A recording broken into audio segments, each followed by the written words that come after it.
Okay, well, welcome back to the Unapologetic Podcast. My name's Brandt Merritt. I'm Jonathon Woodyard. And we've been teasing our special guests from outside SBU for the past couple of weeks, and we're joined by one of them this morning, Clint Pressley.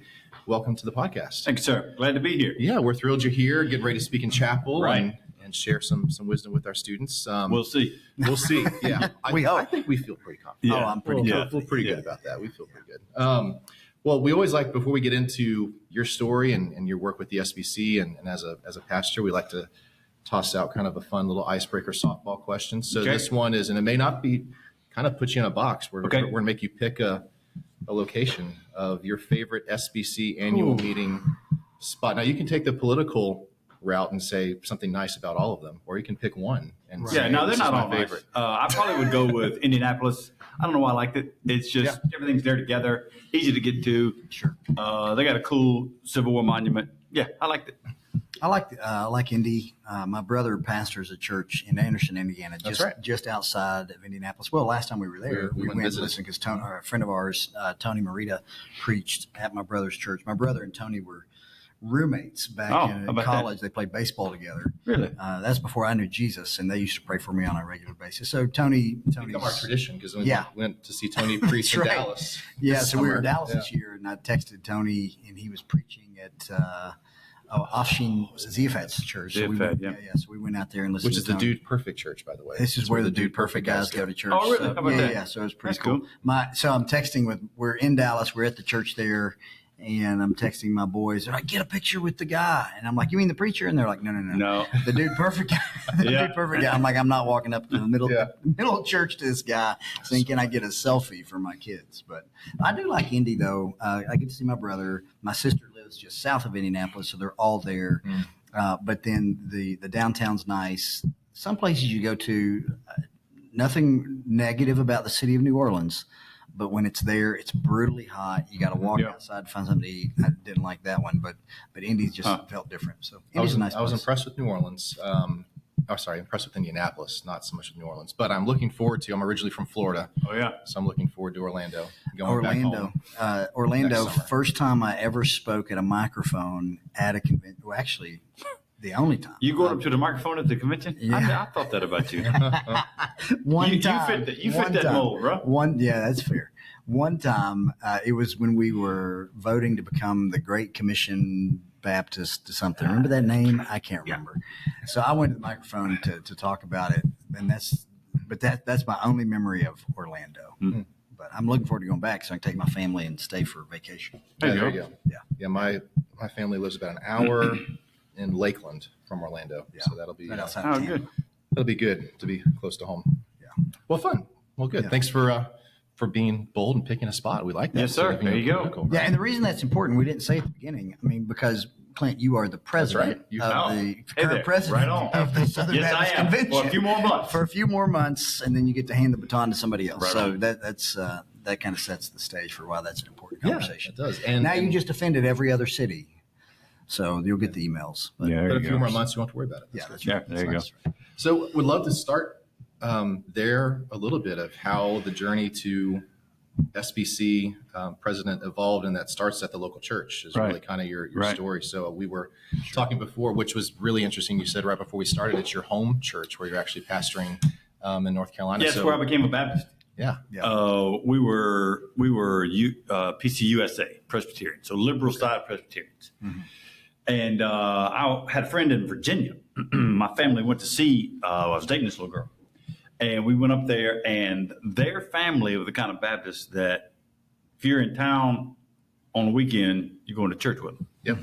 So we went to church with them because we went to church and we went to church with them. But man, we ain't ever go to a church like that. Mm-hmm. Went into a Baptist church, and there's a man up there with a big black Bible, opened it up, yelled at us for. I thought, you know what, man, I like that. So we came back. This is no lie. We came back to Charlotte. I talked my mom and dad into joining the Baptist church. I had some friends going to Hickory Grove. Okay. I was in the 10th grade. We went there, and 2 weeks later, we figured out you have to kind of know the language. You have to walk down to the front of this church, and there's a man down there, and you shake hands, and he presents you to the church, and you're in. Wow. And so we did that and then got baptized, and that's how it became And when Baptist. you first went to Hickory Grove, what type of church was it at that point? Different than it is now, I'm sure. But what type of church? How big is it? What's going on? Yeah. So if you went back to kind of the modern church growth movement that came out of first Jacksonville and even Dauphin Way and first Dallas, all of their tactics, even with like early stages of Prestonwood with Billy Weber, they were all copied across the convention.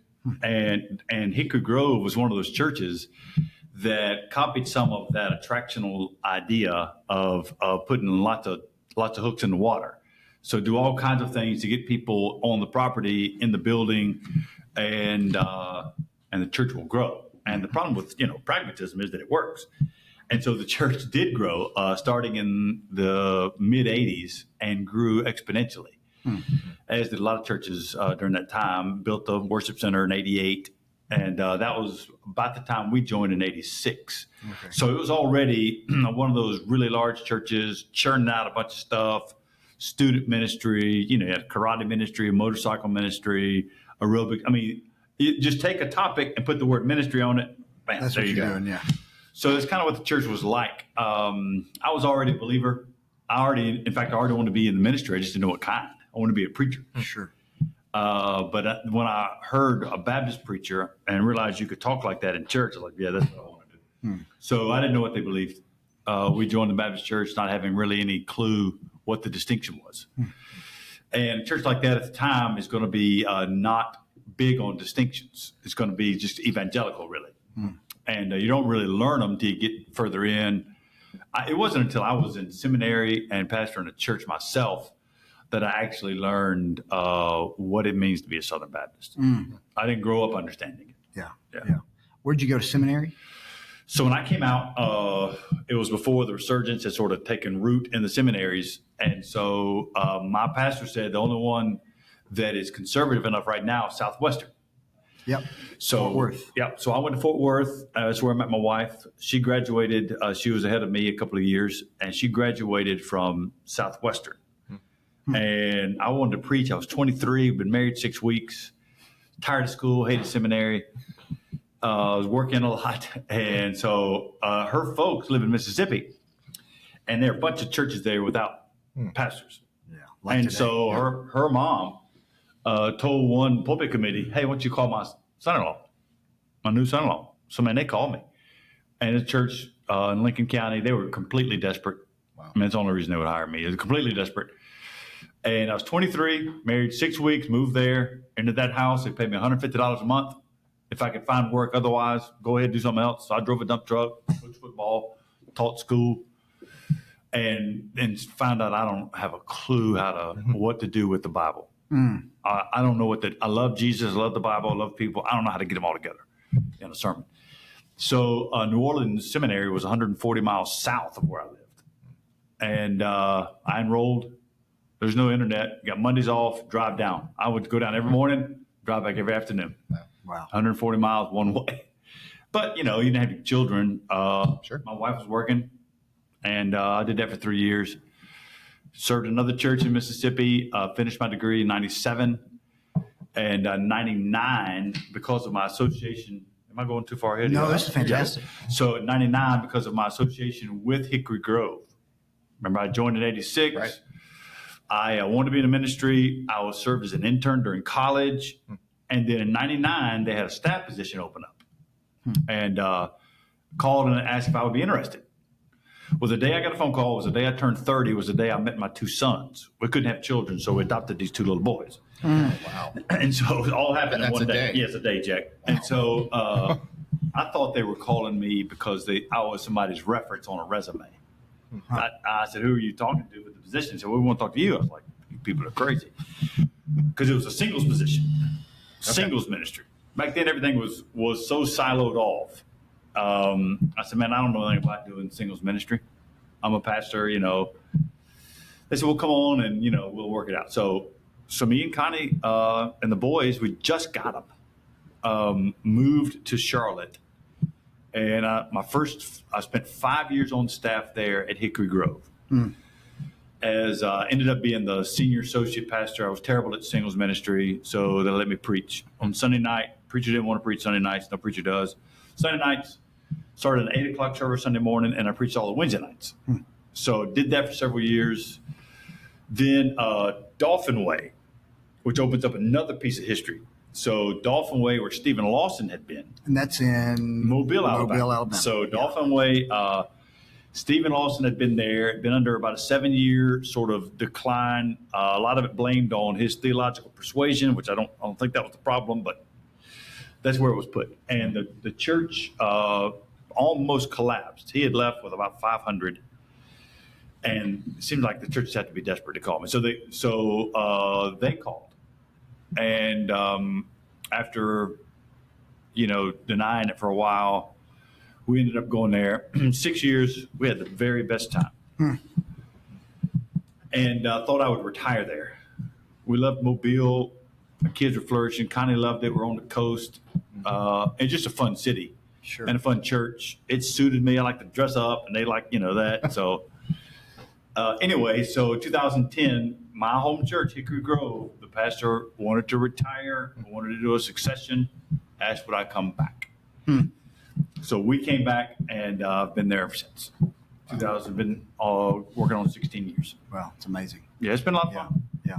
Does it resonate, Jesus' story about going to his hometown and being recognized and well? Has there been any of that sort of? So it's a double-edged sword. There's a double-edged. Right. There's two sides to it. One is because of my long-time association there.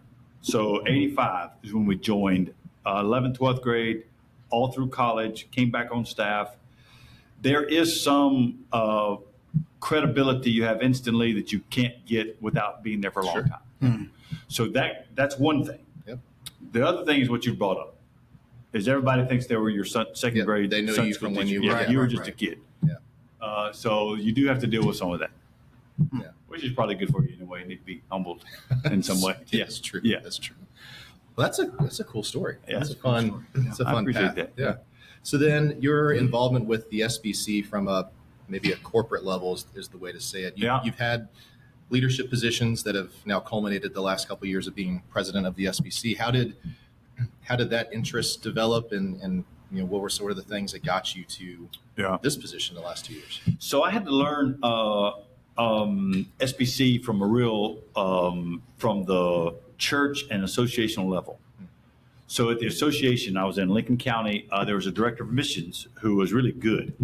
He would have the pastors come in, and he saw you don't know anything. So he taught me about, okay, this is how you baptize. This is how you do a business meeting. Okay. This is if you're having a deacons meeting with the 3 deacons that you have. This is what you'll do. And that's when I saw the connection. And then the Mississippi Baptist Convention, a state like Mississippi, you know everybody in the state, the churches, the counties. So learn some of that connectionalism. And then when I went to the convention for the first time, Orlando was the first time for me, whenever back then. Really? Yeah. And I had no idea this is what we did. That your church gives to the cooperative program, this is where it ends up, and that's when they would march the missionaries in with their flags. Right. And so that sort of gave you a real okay, this is really solid. It's good. And I really wasn't involved at a higher level till I was at Dolphin Way, and was asked to be on the board at Southern Seminary, oddly enough, while I was at Dolphin Way, and that's really sort of started that. I think that was 2005. Okay.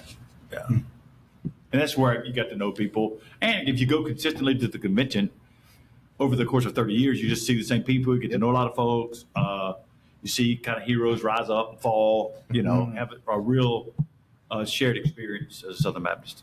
Yeah, that's awesome. When you first got involved, go to that Orlando meeting, you see what's going on. Were there's some guys that are aspirational? It's like, oh man, I love what's going on here. I'd love to be in the room, love to be help kind of set trajectory. Nothing like that in your life? Oh gosh, no. I wasn't thinking visionary wise. I was probably just kind of in awe. So all of these guys are preachers, and then some of the preachers that were there that are speaking, that seem like just almost not human. Yeah. You know what I mean? I mean, it just feels like, there's a upside in that it's encouraging. The downside is, I can't do that. Right. Yeah. Right. Yeah. Right. I felt like that's where I would be. My whole life would be Thompson Baptist Church. in a mid-county, Mississippi, which turns out is a great church. Man, they are so strong right now. It's just, I mean, they built the new buildings. But that's where when I reflect back now, been doing this 33 years, and really is the best time of ministry. But that's the strength, I think, of the Southern Baptist Convention is we're not really a denomination. We're a bunch of local churches. Right. We're a whole lot of local churches that are linking arms together, the connectionalism that you mentioned, to do mission, to do ministry. Right. But home base is that local It's a church, man. Yeah. Without local churches, there is no SBC. I mean, that's what I'm doing right now. I'm here with you guys. I'm going to preach at chapel. Yeah. I do the stuff at SBC, but really all I think about, I got a sermon I got to get a hold of for Sunday. I have deacons meetings. I have, just like everybody else. Yeah. Right. So that makes me think maybe the driving force or sort of what motivated you to even pursue this current role that you've got with the SBC. Is it, do you have some of the interests and things you see at the sort of the national corporate level, some of the issues that the SBC is dealing with, or was it really like this is a way to better serve the local church in this role? What's kind of the mix of things that motivate you? Mostly it has to do with how we do things together. And because we don't have a hard denominational structure, it's all built on relationships, influence, and our genuine connectionalism. And being the president, my intent was to roll in without giving a vision to the SBC. It's not my job. The churches have pastors that set visions for them under the lordship of Christ. I hope to bring the temperature down a little bit. Been a whole lot of several years of it's been volatile. Hopefully bring some of that down a bit and help to focus on what we actually do. I wanted to send some signals of being a really conservative. We're a conservative group of churches, fellowship of churches. Baptists don't like to be thought of as being liberal. Yeah. It's a genuine insult. And I wanted to help tack to the right to the degree I could, and show that you can be joyful and convictional. You can be both. You can be happy and convictional. Happy Baptist at the same time. Yeah. So that's right. That was sort of my. I think the bringing the temperature down the room is really good. I think good leaders do that, right? Yeah. You've talked about that. I talked about that. I'm going to speak at a conference at Southern Seminary next week on the topic of leadership to a bunch of pastors, and pastors should be both thermometer and thermostat. Right? Yeah. You have to walk into a room and be able to gauge the temperature. What's the temperature? Is there apathy in the room? Then I need to bring it up. Right. Is there tension in the room? Then we need to cool it down. So I think that's what good leaders do, and I've appreciated that about you. Is the way you've kind of been able to calm things down, and there's not the rhetoric behind your presidency. You're not online making a bunch of waves. Yet at the same time, people know where you stand on things. Right. So sure. Bridging the gap doesn't mean you have to be ambiguous about who you are. Yeah. And so you are who you are, and you're clear about what you believe, and yet you do so in a way that's winsome. Some people don't like that term anymore. I still like it. You're winsome, kind, gracious, and I appreciate that. And you say what you mean and mean what you say. So that's the type of leaders we need. I appreciate that. Okay. Is there anything that's been not what you expected the last couple of years in the presidency role, or what's maybe some things that have matched your expectations? I think the travel schedule has been really something. I think being, you go to the institutions, thinking about our 6 seminaries or all of our entities that are, SBC. You meet the guys that are providing leadership there, and it's been refreshing to know that the closer you get to the men that are our leaders, the actual more respect you have for them. They actually do love Jesus. They love the mission. They're working really hard. They're godly. And sometimes you get closer to a leader, you think, oh, gosh, the guy's a jerk. But, the truth is, I've been close to the guys that are providing leadership in our SBC, and it's refreshing to meet guys that actually are what you hope they would be. Amen. That's good. That's good. And we added the travel by inviting you to come speak at travel. chapel. And here, traveling here, what's been really nice. Oh, go ahead, tell it right. Tell it right. So I go to tell it as it happened. Yeah. So I go to pick up. Well, number one, I get a text from the president here that says I'm going to land at 6 o'clock. You asked me what time. I figured you had my itinerary. I said I think it's 6 o'clock. 6 o'clock. 6 o'clock. I said okay, 6. I'm in a meeting. The hotel. So he lands at 5. I'm so I'm just like, leaving where are Bolivar. you? I'm like, hey, man, I'm here. I said, what's He's going like, to be hey, about you told 40 me minutes. 6. I'll be there. It'll be an hour. 40 minutes, 30 Whatever. minutes, 30 minutes. Yeah, if that was the only That thing was, that so happened, that's it on the would've- way. it could So have been about okay. halfway, no, about So I go three-quarters. back inside still because it's humid out there. I'm sitting there. Right. It's humid and he's hot. Phone rings. Phone rings, and my truck decided to blow a coolant hose, overheat, and I break down in Springfield before I get on the interstate, thankfully. And I have to call. Calls me out of breath. Yeah. I just pushed my truck. It's like, pushed the what? truck. What? I don't know what you're saying, son. What's the matter? To the side You of the drunk? road. So he has to rent a car, I had to rent a car. and then I have to call Ford him back. You got to get a tow truck. I have to get a tow truck, but I have to call him back and say, listen, I actually need a ride This to is where the I'm most- going. Yeah, I need a ride home. So he picks me up. So I picked Takes him up. me home. Right. Take him home so he can have supper. He's got to find his way Right. back to the hotel. Yeah. Servant leadership. Yeah, There you go. I was forced into it. Hey, but when you got there, what did I have waiting on you? What? Fanta Orange drink and a Reese cup. and a Reese Yeah, cup. perfect. Yeah, I know Is he that loves. the- I know that's he loves your- those okay. things. Well, I eat so terrible junk food, you know. Yeah, so I had to, before I forget, I have to tell a story. I told him this, but years ago, I think if it was your first convention in Orlando back when we were voting on the Great Commission Baptist stuff. No, this is No, it's all the way way before back, that. bro, like 95. kind of Okay, thing. that's Yeah. back when I was still in high school. Right. So anyway, So we go to our first. My wife was. I don't think it was the first one. I think my first convention was Louisville, Kentucky. But I go. The first one, my wife was with me. We were in Orlando years ago. I can't remember what year that was. But we're at the convention, and you go to the Southern Baptist Convention. Not so much anymore. I think Not people anymore, dress yeah. a little bit down, but people, they're in their suits and all this different stuff. You have Ronnie Floyd running around dressed Ouch. nice and different things. But so we're in the convention hall, and we look over, and I'm like, "There's that guy's so nicely dressed." Yeah. We'd see him everywhere. And Gina, my wife, and I, we come up with we're going to call him Nice Suit Guy. We nicknamed this guy that we saw, Nice Suit Guy.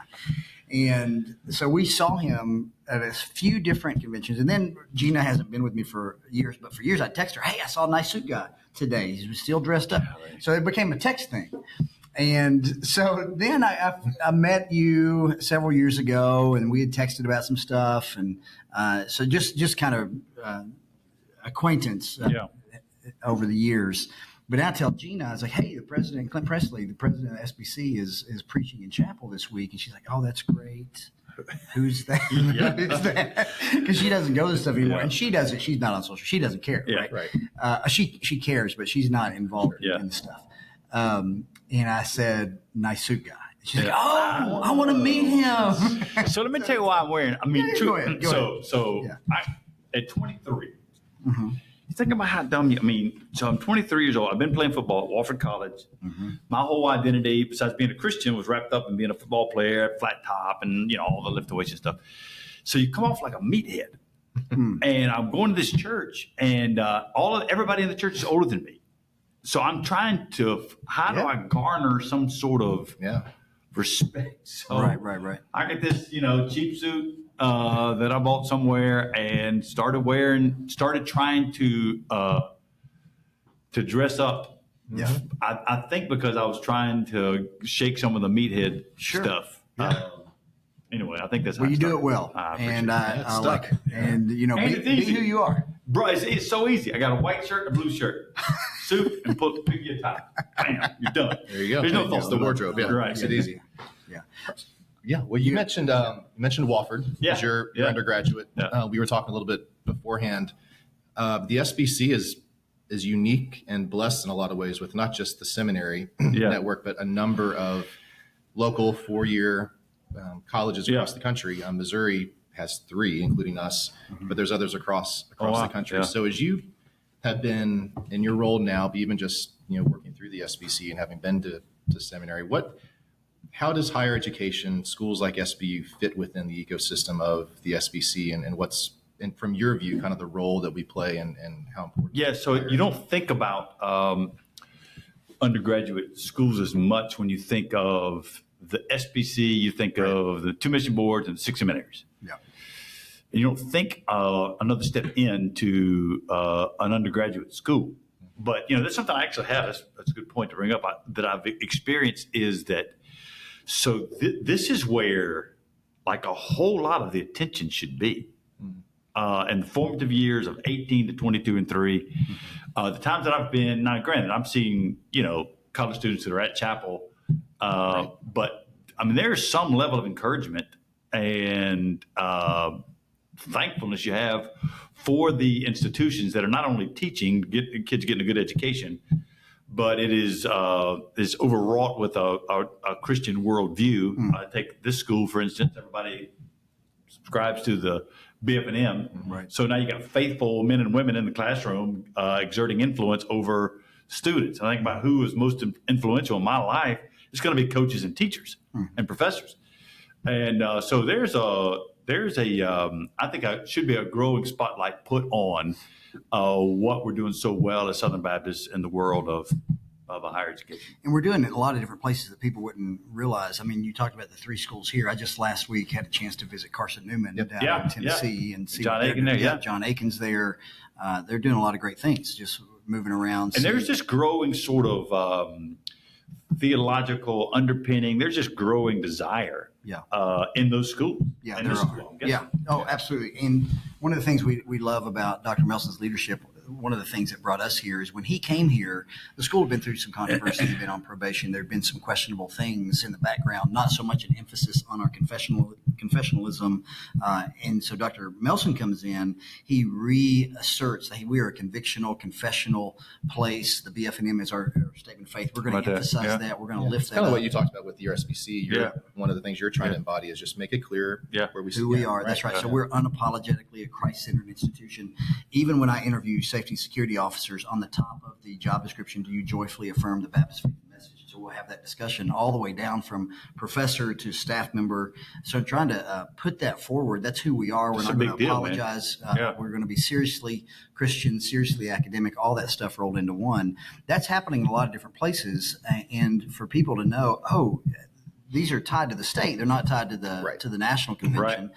But that's happening in states across the country.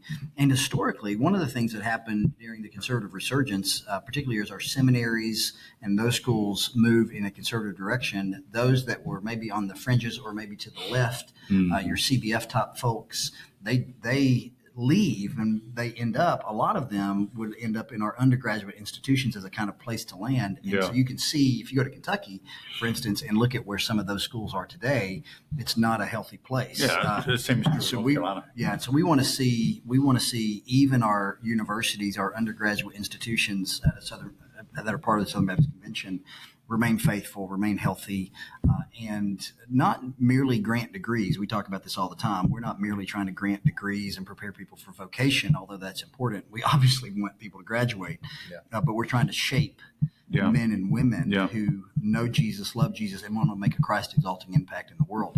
If we can have institutions, not just our seminaries, but undergraduate institutions aiming that direction, I think we're helping our culture. And I think also helping our convention. Man, if those kids can walk with the Lord from 18 to 22, I mean, during that time, if you're walking with the Lord, what it does for your future self. Sets the foundation. Oh, gosh, sure. Man. One of the studies that I read, I think last year, I'd gone to speak at a conference in Kansas City to a bunch of students, high school students. And one of the things I told them at the beginning, I said, listen, if you're here today, you're professing to know faith. Right now, the stats say 66% of you will walk away when you go to college. 66%. The number one thing for those who don't walk away, the thing that they say was most influential is they read their Bible every day. So if we can get people here in the Word, Bible saturated, let the Word of Christ dwell in you richly. So the Bible's pumping through their veins. They're John Bunyan, prick 'em, they bleed Bible type of people. I think that'll keep them in the faith. Jesus will keep them through His Word. And so we're trying to put the Bible in front of them in chapel. We're trying to put the Bible in front of them in a lot of different ways because we know that when they come out of high school, even if they go to a Christian school, they come out of high school, they go to their college years, so many of them are walking away from the faith. So this is crucial moments in their life.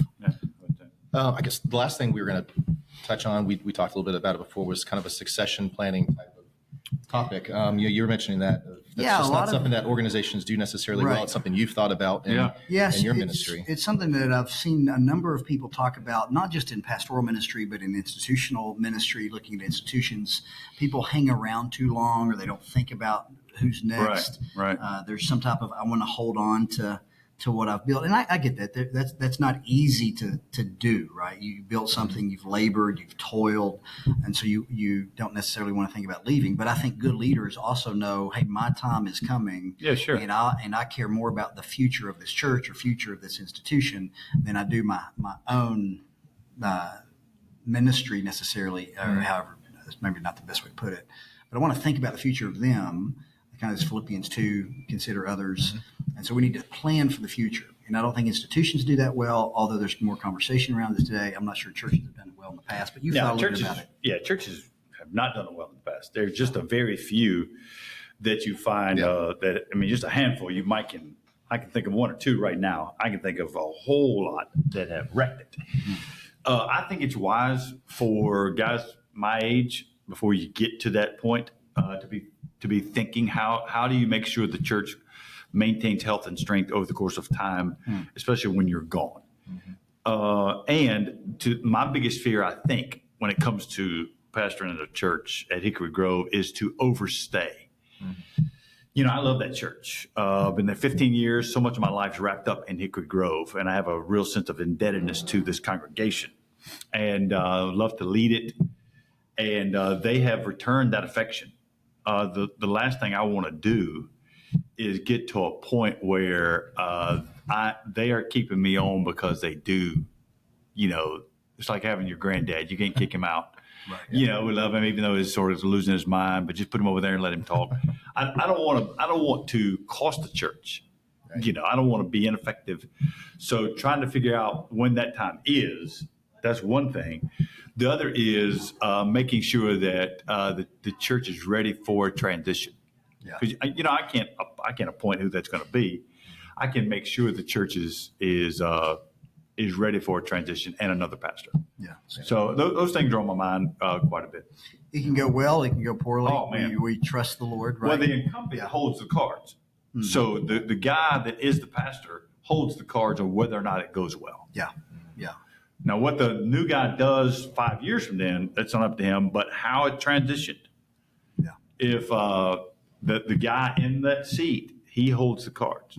And he can lead that church to accept and love the new pastor. Yeah.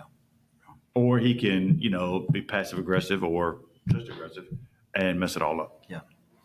Yeah. When we left, so I planted that church out of Bethlehem in Minneapolis, 2016. 4 or 5 years later, go back into higher ed. We hand off the reins to another graduate from Bethlehem, and part of passing that off, not the same situation of being somewhere 15 years at all, but part of passing it off was, it was not easy, because you build something, you plant something, you write the Constitution and bylaws. You're like, man, I have a lot in this, but my wife was like, hey, we need to just let it be and step away. So we actually ended up not going to that church for a while. We wanted to stay members, and the elders like, hey, this will work, but it's going to have to be some separation. So for a while, we just didn't go to church there. I think I was telling you yesterday a little bit about it, but just to give the new guy room. Yeah. Right? And I think for a transition to work, whoever's in, I think you're exactly right. The guy in that seat right now holds the cards, and how he approaches it by handing things off and really being ready to say, hey, in front of the Lord, I am ready to hand this thing off and let things go. Even when that new guy makes some decisions, like, I wouldn't do it that way. Exactly. I wouldn't do it that way. You can't. Don't sabotage him. Do it. Yeah. Well, good stuff. Yeah, man. Good. We're super excited for you to be with our students. Oh, man, thank you. Yeah. I look forward to it. We tell them we are unapologetically Christ-centered. You're going to hear the gospel. I talk about with my team all the time. You should not be able to go to this school for any sort of time and not hear the good news of Jesus. We want people to hear the good news. We want people to hear the gospel. If somebody comes here and they come to Jesus, but then they decide they don't want to stay here, we will rejoice that we've gained a brother or sister, and then bless them. We want them to stay. The enrollment guy.